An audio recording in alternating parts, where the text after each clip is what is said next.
नमस्कार दोस्तों, कैसे हैं आप सभी लोग। स्वागत है आप सभी लोगों का हमारे इस नए channel dream 11 fantasy YouTube channel में। दोस्तों, आज से हमारे इस चैनल पर आपको एक क्रिकेट का अलग ही रंग देखने मिलेगा। हर एक टीम के बारे में डिटेल में बात करेंगे। आईपीएल बड़ा नजदीक है तो शुरुआत आईपीएल से ही करने वाले हैं। आईपीएल की सभी 10 टीमों का शॉर्ट एनालिसिस आपके सामने रखूंगा। कौन सी टीम बेहतर है, किसकी स्ट्रेंथ क्या है, हर एक टीम की वीकनेस के बारे में बताऊंगा। कौन सा नया टैलेंट निकलकर आपको इस साल देखने मिलेगा उस पर चर्चा करेंगे। और साथ ही दोस्तों बात करेंगे क्रिकेट में क्या चल रहा है। और इन सब चीजों में साथ देंगे मेरा वो है दोस्तों एक और क्रिकेट एक्सपर्ट जिनका नाम है विनीत शर्मा। और विनीत शर्मा और हम मिलकर अब आप लोगों के सामने रख देंगे हर एक टीम का रिकॉर्ड विद एनालिसिस। नमस्कार दोस्तों, जैसा कि आपको विकास ने बता दिया है कि आज से हम लोगों ने एक नया सेगमेंट चालू किया है। हम ज़्यादातर कोशिश करेंगे कि आपको आईपीएल से रिलेटेड, अभी क्योंकि आईपीएल ही आ रहा है लेटेस्ट में, तो उससे संबंधित जितनी भी चीज़ें हैं उनके बारे में ज़्यादा से ज़्यादा आपको बता पाए। तो चलिए विनीत, हम शुरुआत करते हैं। और आज हम दोस्तों चेन्नई सुपर किंग की बात कर रहे हैं। सबकी फेवरेट है, अधिकतर लोग पसंद करते हैं। वैसे काफी सारे लोग होंगे नहीं भी पसंद करते होंगे, लेकिन मेन रीजन इसका धोनी हो सकते हैं। हाँ, धोनी काफी सारे लोगों का रीजन होते हैं इस चीज के लिए। धोनी का तो एक अलग ही क्रेज काफी सारे लोगों में है। तो सबसे पहले बात कर लेते हैं कि अभी तक की क्या जर्नी हमने देखी है चेन्नई सुपर किंग की। तो चेन्नई सुपर किंग ने 2010, 2011, 2018, 2021 और 2023 में जीता है आईपीएल का ये जो सीरीज है, आईपीएल का जो ये कप आपके सामने, ये उनके टोटल सीजन में ठीक है। जीत पाया। अच्छा विनीत, जो मैंने देखा है ना, सबसे बेहतरीन चीज जो मैं देख रहा हूं अभी तक की इस पूरे सीजन में देखने में मिली है आईपीएल के, वो ये कि इनका विनिंग रेशियो। क्या लगता है आपको, कैसा है विनीत भाई? मेरे हिसाब से है तो दूसरे नंबर पे इनका विनिंग रेशियो, लेकिन अगर उनके मैचेस देखे जाएं तो गुजरात टाइटंस से काफी ज्यादा मैचेस उन लोगों ने खेले हैं। सबसे बेहतरीन जो विनिंग रेशियो मेरे सामने मुझे देखने को मिला है वो है Chennai super king. Chennai super king का है 58%, 58.22%, जिसमें उन्होंने 131 मैचेस को विन किया है और मात्र 91 मैचेस को हारी है। और अगर उनका इतना बढ़िया रेशो है तो इसमें 7 किसने दिया है, जरा मैं आपको दिखाता हूं आगे। तो 7 देखिएगा चेन्नई सुपर किंग का किसने दिया है। 7 देने में सबसे आगे है सनराइजर्स हैदराबाद। हैदराबाद की टीम ने 20 मैच तो खेले हैं, 20 मैच इनके हुए चेन्नई सुपर किंग से, जिसमें से 15 मैच को जीता है किसने, चेन्नई सुपर किंग ने। और मात्र 5 मैचेस में उसे हार का सामना करना पड़ा है। जी बिल्कुल सही है विकास साहब। 75% का विनिंग रेशियो है। ये जो सारे मैचेस हैं, इन मैच में पहले क्या रहना हुआ करते थे टीम में, और वो काफी अच्छा रोल अदा करते थे। उन्होंने काफी अच्छे मैचेस जिताए भी हैं सनराइजर्स को। हाँ, ये इस जो पर्टिकुलर टाइम पीरियड में सुरेश रैना ने काफी सारे मैचेस को विन कराया, ये बात तो माननी पड़ेगी। आप उनको मिस्टर आईपीएल इसीलिए बोलते हैं। इसके बाद आरसीबी है। आरसीबी ने तो फिर सारे रिकॉर्ड एक तरफ कर दिए हैं। 32 मैचेस खेले और 21 मैचेस जो है वो जीते हैं चेन्नई सुपर किंग ने। और महज 10 मैचेस को जीत पाई है आरसीबी की टीम। और विनिंग रेशो आप देखेंगे, मैं इस चीज से पर्सनली खुश नहीं रहता क्योंकि मेरी one of the favourite team है royal challengers Bangalore. Royal challengers Bangalore. अच्छा, आप लोगों की फेवरेट टीम कौन सी है, आप मुझे कमेंट सेक्शन में बताइएगा। और अभी हम बहुत डिटेल में जाने वाले हैं, बात करेंगे बहुत जबरदस्त विनिंग, और मैं आपको दिखाऊंगा पूरा स्क्वाड क्या है। और इसके बाद दिल्ली कैपिटल है। दिल्ली कैपिटल ने 29 मैचेस खेले हैं चेन्नई के साथ में, जिसमें 19 तो जीते हैं सीएसके ने और 10 मैचेस जो हैं वो खाते में गए हैं दिल्ली के। और 65% का है, ये भी ठीक तो नहीं कहूँगा, वैसे है तो गंदा ही। बाकी ये वो 3 टीमें हैं जिसका सबसे बड़ा हाथ है चेन्नई सुपर किंग के 58.22 के विनिंग रेशो का। और इतनी सारी ट्रॉफीज जिताने में भी कह सकते हैं। हाँ, इतनी सारी 5 ट्रॉफीज।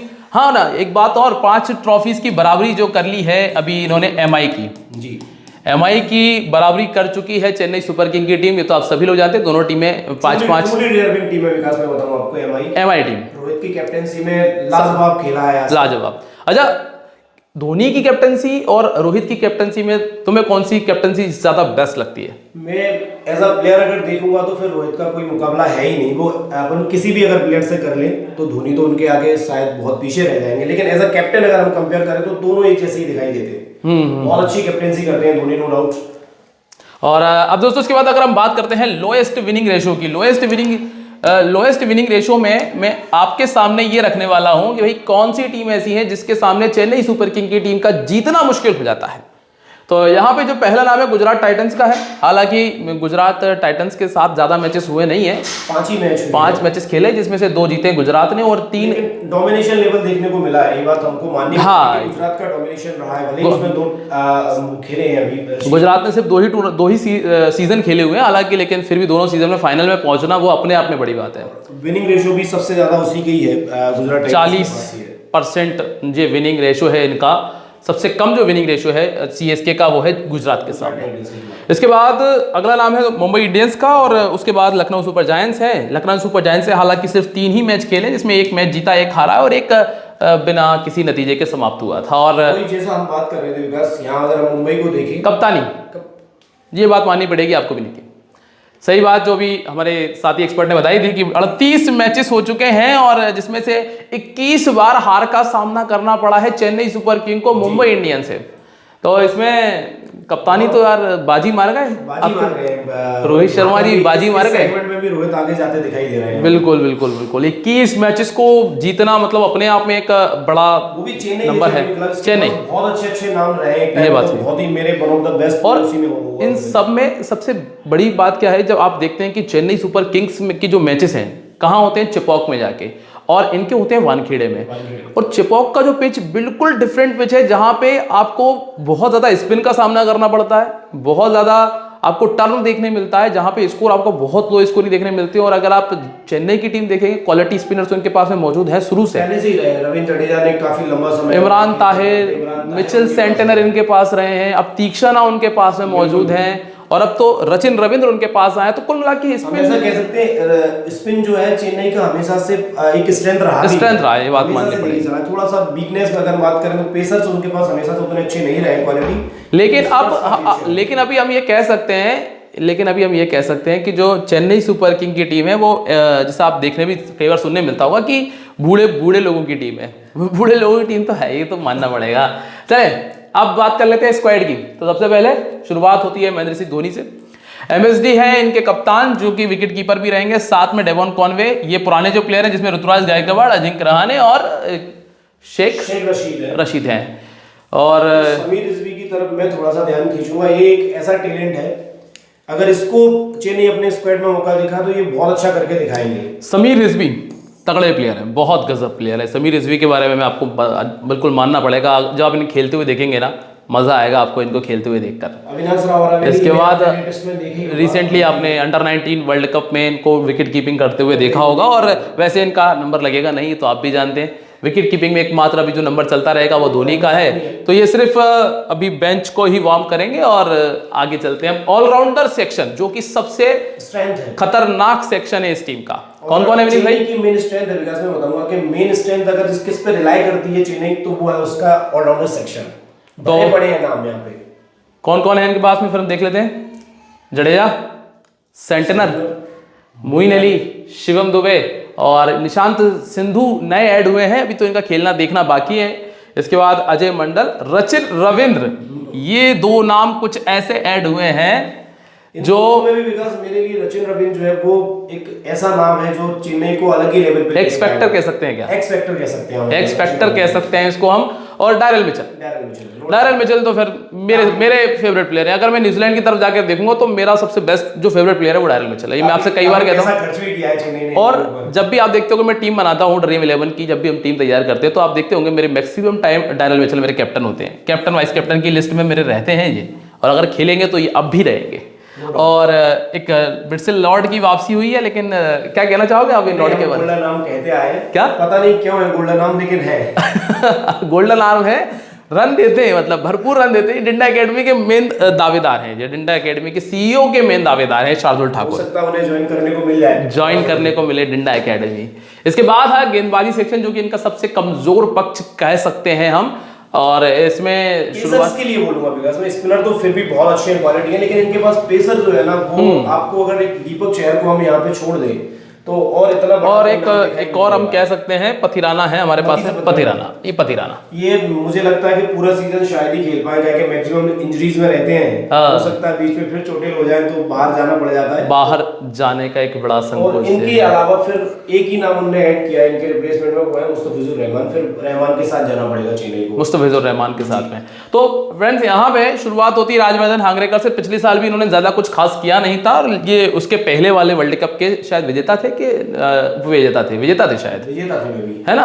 हाँ विजेता थे शायद। दीपक चहर, इसके बाद मनीषा तीक्षाना है, मुकेश चौधरी आपको देखने मिलेंगे, मुस्तफिजुर रहमान के नई एंट्री हुई है, और फिर प्रशांत सोलंकी है, सिमरनजीत सिंह है, और तुषार देशपांडे के साथ में मतीशा पतिराना आपको देखने मिलेंगे। काम करती रहे, थोड़ा सा अपनी बॉलिंग तुषार देशपांडे तो ये बहुत अच्छा करके दे सकते ये डेथ ओवर में फिर भी बहुत अच्छी गेंदबाजी कर लेते हैं, अगर हम देखें तो डेथ ओवर में आपको देखने मिलता है। मैंने जितना इनको खेलते हुए देखा है, बहुत अच्छा बॉल करते हैं ये। अब हम यहां तक आ चुके हैं दोस्तों, सारा स्क्वाड हमने देख लिया है। अब जो सबसे मेन पार्ट आता है हमारी वीडियो का वो है कि ये जो पूरा स्क्वाड है इनकी क्या तो स्ट्रेंथ है, क्या तो वीकनेस है, और क्या ही आपको प्लेयर रिप्लेसमेंट देखने मिलेंगे और कौन सा नया टैलेंट देखने मिलेगा, इसके बारे में बात कर लेंगे। वीडियो बनाने का कि आपको इन चीजों के बारे में, हम टीम के बारे में बता पाए, जिससे आप समझ पाएंगे कि कौन सी टीम कितने आगे तक जा पाएगी। चलिए, तो आपको क्या लगता है अमित भाई कि स्ट्रेंथ क्या क्या हो सकती है? मेरे लिए no doubt strength Chennai Super Kings की उसका ऑलराउंडर सेक्शन है। ऑलराउंडर सेक्शन भरा पड़ा है, ऑलराउंडर सेक्शन पूरा का पूरा। सबसे बढ़िया इनके पास में प्लस चीज क्या है कि इनके पास में, अगर हम थोड़ा सा पीछे चलेंगे एक बार फिर से, मैं आपको ऑलराउंडर सेक्शन में लेके चलता हूं। इनमें से प्लेइंग 11 में रहने वाले प्लेयर कौन कौन से देखिए। अधिकतर मैचेस में ना आपको जडेजा, सेंटनर तो ठीक है, चलो 50-50 वाले हैं, और शिवम दुबे आपको मिलेंगे, और इसके अलावा आपको मिलेगा रविंद्र और डैरल मिचेल। अब आपके पास में 3 बॉलिंग, अगर हम तीन बॉलर को भी काउंट करते हैं तो इनके पास बॉलिंग ऑप्शन कितने होते हैं?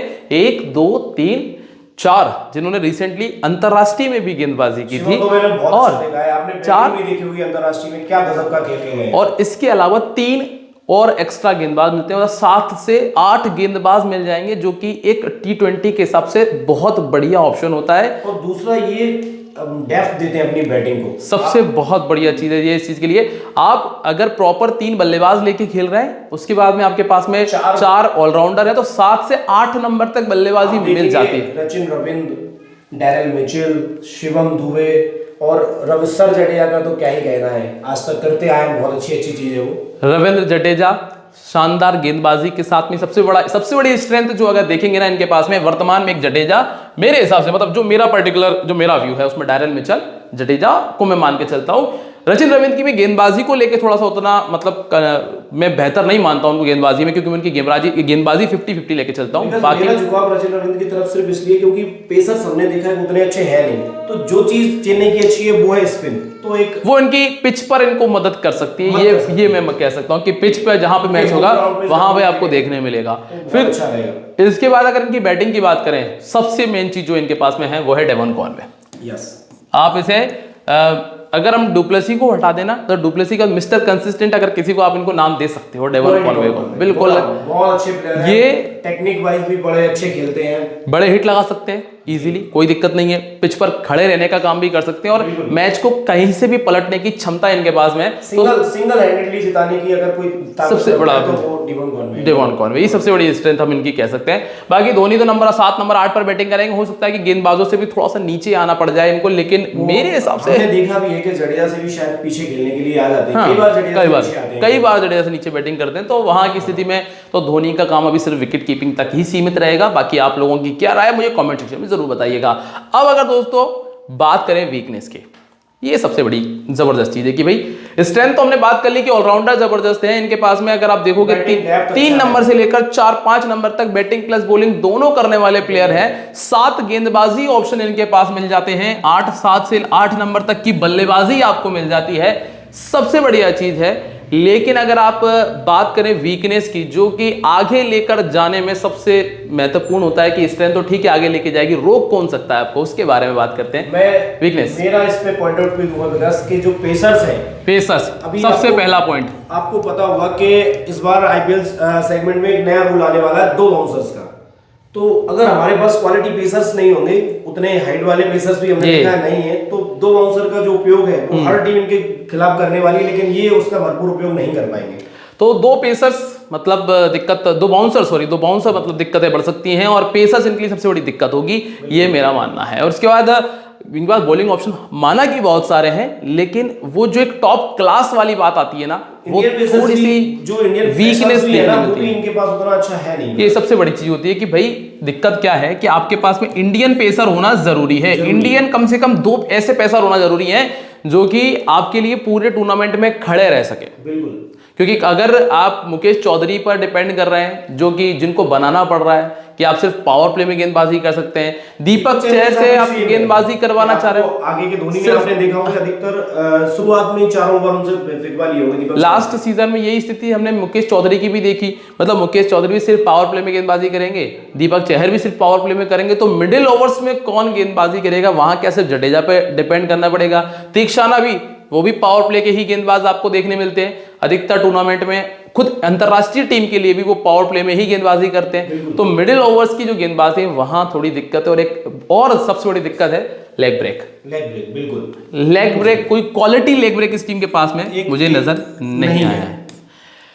राइट आर्म लेग ब्रेक गेंदबाज T20 क्रिकेट के अंदर बहुत मायने रखता है, ये मेरा मानना है। पर्सनली जो मेरा मानना है कि लेग ब्रेक बल्लेबाज को छकाता है, परेशान करता है। लेग ब्रेक परेशान करते हैं, हम देखते भी आए। रिस्ट स्पिनर से आपने देखा उन क्वालिटी स्पिनर्स है, राशिद को देखा होगा, राशिद, चहल है, इसके बाद अपन और भी कुलदीप यादव रिस्ट स्पिनर, जो भी रिस्ट स्पिनर है वो परेशान करता है। और रिस्ट स्पिनर की एडम जाम्पा आप देखोगे 2-2 3-3 विकेट निकालता है, क्वालिटी मैच में कंसिस्टेंट बॉलर है, विकेट है। तो वो चीज जो है वो मेरे को देखने मिली है कि इनके पास में लेग ब्रेक की बहुत बड़ी दिक्कत है। नोटिस किया हुआ हर सीजन में कि चेन्नई के पास जो बॉलर्स होते हैं या बैट्समैन जो भी है वो चोटिल बड़े जल्दी हो जाते हैं। मतीस पतिराना उनका सबसे मेन बॉलर अगर कोई है तो मतीस पतिराना, लेकिन हमने देखा हर बार लगभग उनका स्लिंगी एक्शन है। इसके बारे में भी अभी हम आगे बात करेंगे, मैं आपको बताऊंगा। बहुत इंपॉर्टेंट पॉइंट है जो मैं आपको प्लेइंग रिप्लेसमेंट में लेकर आया हूं, जो आपको वीकनेस और स्ट्रेंथ दोनों चीजें दिखाएगा। इसकी ये आपको दोनों चीजें दिखाएगा।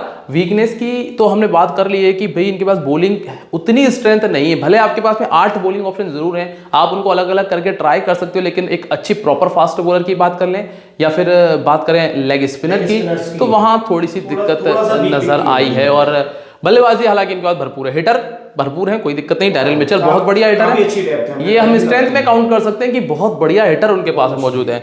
आपके पास Devon Conway, Shivam Dube, Jadeja plus Daryl Mitchell, 4 बहुत अच्छे हिटर इनके पास मौजूद है। तो वो कोई दिक्कत वाली बात नहीं लेवल पे मैच को लेके जा सकते हैं अब। लेकिन अगर बात करें प्लेयर टू प्लेयर रिप्लेसमेंट की, प्लेयर टू प्लेयर रिप्लेसमेंट आप समझ रहे हैं ना कैसा, जो मैं आपको दिखाता हूं जरा। आप जरा आइएगा बॉलिंग सेक्शन में। बॉलिंग सेक्शन में अगर हम बात करते हैं प्लेयर टू प्लेयर रिप्लेसमेंट की, मान लीजिए कि अगर इनकी जो स्टार्टिंग में जैसे मुकेश चौधरी खेल रहे हैं और तुषार देशपांडे मौजूद हैं, अगर ये इंजर्ड होते हैं तो फिर इनके पास में कोई दूसरा ऐसा प्लेयर गेंदबाज नहीं है इंडियन, ऐसा कोई इंडियन गेंदबाज नहीं है जिसको ये इनको रिप्लेस कर सके। रिप्लेस करने के लिए एक भी ऑप्शन मतलब इनको ऑप्शन नहीं, ऑप्शन है लेकिन इनके पास एक्सपीरियंस नहीं है। मतलब वो सबसे बड़ी दिक्कत है कि प्रशांत सोलंकी है, माना कि सिमरनजीत सिंह है, लेकिन अगर आप बात करें एक्सपीरियंस की तो फिर इनको नए सिरे से बनाना पड़ेगा। वो क्वालिटी जो आपको तुषार देशपांडे लेके आ सकते हैं वो क्वालिटी आपको सिमरनजीत यहां नहीं देखने मिलेगी। अब दीपक चहर की बात करें, ये परमानेंट खेलेंगे। राजवर्धन हांगरेकर ने भी पिछले साल कोई ऐसा कमाल किया नहीं था। अब अगर अंतरराष्ट्रीय रिप्लेसमेंट की बात करें तो अंतरराष्ट्रीय रिप्लेसमेंट में भी फास्ट बॉलर में सिर्फ मतीशा पतिराना के तौर पे मुस्तफिजुर रहमान एकमात्र रिप्लेसमेंट है। इसके अलावा भी इन पे फास्ट बॉलर का कोई रिप्लेसमेंट नहीं है। तो ये सबसे बड़ी दिक्कत मानता हूं मैं। नहीं भाई, बिल्कुल मतीश पतिराना सबसे मेन बॉलर भी है उनके। धोनी चाहेंगे कि लास्ट तक मतीश पतिराना उनका साथ देते रहे, जिससे उनकी बॉलिंग कहीं ना कहीं इनके आसपास ही घूमती दिखाई दी है अभी तक। हाँ, अगर पतिराना नहीं खेल पाते हैं, रिप्लेसमेंट उनका करना पड़ता है, तो बड़ी दिक्कतें आने वाली हैं। ये चीज आपको देखने मिल जाएगी। फिर और बाकी अगर ऑलराउंडर सेक्शन में आ रहे हैं तो यहां पर आपको बेस्ट रिप्लेसमेंट देखने मिलते हैं।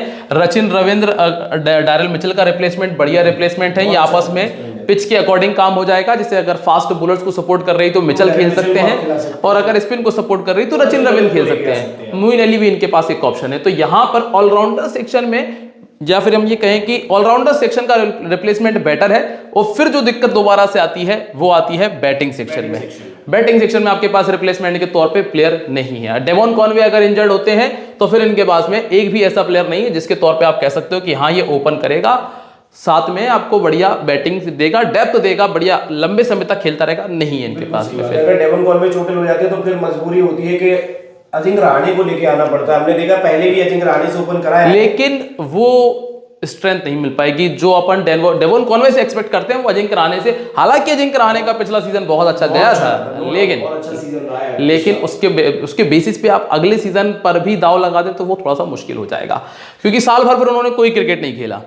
एक साल खेला, सीधा अगले साल आएंगे, तो वो देखने वाली बात होगी। तो ये जो चीजें हैं ये सबसे ज्यादा दिक्कत देने वाली हैं इनको प्लेइंग रिप्लेसमेंट पे। और अगर बात करें न्यू टैलेंट की, तो न्यू टैलेंट के नाम हम आपको ऑलरेडी बता चुके हैं। मैं विनीत से जानना चाहूंगा एक बार फिर से कि भाई कौन कौन से न्यू टैलेंट है। ये सबसे अच्छा अगर कोई है तो वो है समीर रिजवी। समीर रिजवी के बारे में आपको थोड़ा सा मैं बता दूं कि जब उन्होंने अपनी क्रिकेट चालू करी थी तो वो सलामी बल्लेबाज के रूप में खेला करते थे। लेकिन जैसे ही उनकी स्पिन के खिलाफ देखने की टेक्निक को देखा, बहुत अच्छा स्पिन को खेलते हैं समीर रिजवी, तो बीच में जाके अपने टीम को फिनिश करने के लिए देने लगे और हार्ड हिटर के रूप में अपना पर्सनैलिटी डेवलप की है इन्होंने। अब बात है मौका मिलने की। पहला न्यू टैलेंट, दूसरा तो रचिन रविंद्र है। हालांकि खिलाड़ी पुराने हैं, टैलेंट है, लेकिन आईपीएल के लिए तो नए हैं, तो रचिन रविंद्र जो है वो बढ़िया आपको देखने मिलेंगे। बहुत अच्छा ऑप्शन है, आपने वर्ल्ड कप में देखा होगा क्या ही रचिन रविंद्र वर्ल्ड कप, मतलब पहले वर्ल्ड कप में 2 या 3 शतक, मतलब कमाल की मजा। और तीसरा डायरल मिचेल, ये जो प्लेयर है डायरल मिचेल, इनका लिए भी मैं शायद पहला ही आईपीएल है जहां तक मुझे याद है। चेन्नई ने काफी पैसे खर्चे इनके ऊपर, तो मेरे हिसाब से 14-15 करोड़ के आसपास शायद ये 3 प्लेयर, और यही मेरे हिसाब से ये 2 प्लेयर ना सबसे बड़ा इंपैक्ट डालेंगे इस पूरे आईपीएल के अंदर। बिल्कुल। अब चलो यहाँ तक तो बातें पूरी कंप्लीट हो चुकी हैं, और अब हम बात कर लेते हैं हम दोनों की प्लेइंग 11 के बारे में, जो सबसे मेन चीज है, जो हम आपको लगातार उपलब्ध कराते क्या हैं। मेरी प्लेइंग 11 है, मेरी बेस्ट प्लेइंग 11 जो यहाँ आपके सामने है, और विनीत भाई की प्लेइंग 11 यहाँ आपके सामने है। तो भाई विनीत भाई अपनी प्लेइंग 11 बता दो क्या क्या है आपके पास में। बिल्कुल, मेरे प्लेइंग 11 में सबसे पहले डिवॉन कॉनवे जो कि फेवरेट है, सभी के फेवरेट है, वो मेरे में भी आपको ज्यादा बड़े खास कोई अंतर नहीं है, बस एक दो मेन जो प्लेयर्स डिफरेंसेस है, सबको देखेंगे डिफरेंसेस सिर्फ 1-2 जगह आने वाला है। जैसे कि मेरे लिए रचिन रविंद्र, शायद मैं डैरेल मिचेल के ऊपर भी उन्हें रखूंगा, क्योंकि मैंने तुम्हें बताया कि मेरे फेवरेट है वो, और बहुत अच्छा खेलते हैं। आपने भी वर्ल्ड कप में देखा ही होगा कि क्या गजब की न्यूजीलैंड को बैटिंग देके गए थे ये। फिर आते हैं अपने अजिंक्य रहाणे। अजिंक्य रहाणे तो खैर अभी नंबर 4 पे स्टार्टिंग में तो इस्तेमाल किया जाएगा उनको। बिल्कुल। यहाँ पे आते हैं शिवम दुबे नंबर 5 एक्स पे। सेम आपको यहाँ भी देखने मिलेगा। अभी आपको जो डिफरेंस देखने मिल रहा है मेन वो डायरल मिचेल का है। डायरल मिचेल मेरे लिए फेवरेट है, क्योंकि मैंने बताया मैं कैप्टन रखूंगा। अगर नंबर 3 खेलते तो फिर तो मेरे परमानेंट कैप्टन आप अभी से नोट कर लेना। मेरे लिए रचिन रविंद्र रहेंगे, अगर वो स्क्वाड में खेलते हैं, प्लेइंग 11 में खेलते हैं, तो मेरे लिए वो कैप्टन वाइस कैप्टन का काम। इसके बाद आपको विनीत भाई की में मिल जाएंगे जडेजा आपको यहाँ भी मिलेंगे। धोनी खैर जरूरी है, कप्तान है, ये बाय डिफॉल्ट रहेंगे दोनों टीमों में। बाय डिफॉल्ट कप्तान है, दूसरा उनसे अच्छा कीपिंग शायद ही कोई करे। हाँ, फिर ये कीपरिंग का तो कोई नो डाउट उनसे बेटर कीपर नहीं मिलेगा आपको, ये बात तो है। फिर यहाँ पे मैं सेंटेनर के साथ में जाना पसंद करूंगा, और यहाँ पे जो विनीत भाई हैं वो जा रहे हैं तीक्षाना के साथ में। अब तीक्षाना के पीछे जाने का रीजन ये खुद ही बता पाएंगे क्या है, बाकी मैं सेंटेनर के साथ में क्यों जा रहा हूँ ये भी मैं आपको बताऊंगा। बॉलिंग करते हुए देखा, हालांकि मैक्सिमम थोड़ा सा ऊपर बॉलिंग करते हैं। कई बार धोनी को आपने देखा होगा कि स्पिनर्स को वो आगे लेके बॉलिंग कराते हैं, और वहां पे महेश तीक्षणा एक अलग इम्पैक्ट डाल सकते हैं, विकेट लेके दे सकते हैं। मैं बताऊं आपको पावर प्ले विकास है। और जो मेरा मानना है कि मैं एक बैटिंग ऑप्शन बढ़ाने के पर्पज से मैं देख रहा हूँ सेंटेनर बैटिंग ऑप्शन बढ़ सकता है। बॉलिंग वो कर ही लेते हैं, चाहे मिडिल ऑर्डर हो चाहे पावर प्ले हो, बाकी मेरे लिए बाकी जो 3 ऑप्शन है लगभग आपको सिमिलर देखने मिलेंगे। मुकेश चौधरी, यहाँ पे मैं मुकेश चौधरी के साथ में तुषार देशपांडे को भी ऐड करना चाहूंगा। भाई तुषार देशपांडे में मेरा एक ऑप्शन रहेगा, तो मतलब बहुत हद तक अब ये डिपेंड करेगा दीपक चहर के खेलने और ना खेलने के ऊपर। दीपक चहर अगर खेलते हैं ना तो हो सकता है कि चौधरी को मौका ना मिल पाए, जहां तक मुझे ऐसा लगता है कि शायद ये पॉसिबल है, के साथ जा सकते हैं, ये पॉसिबिलिटीज हैं। तो दोस्तों ये तो थी प्लेइंग 11, हमारी जो बेस्ट प्लेइंग 11 थी आपके सामने है।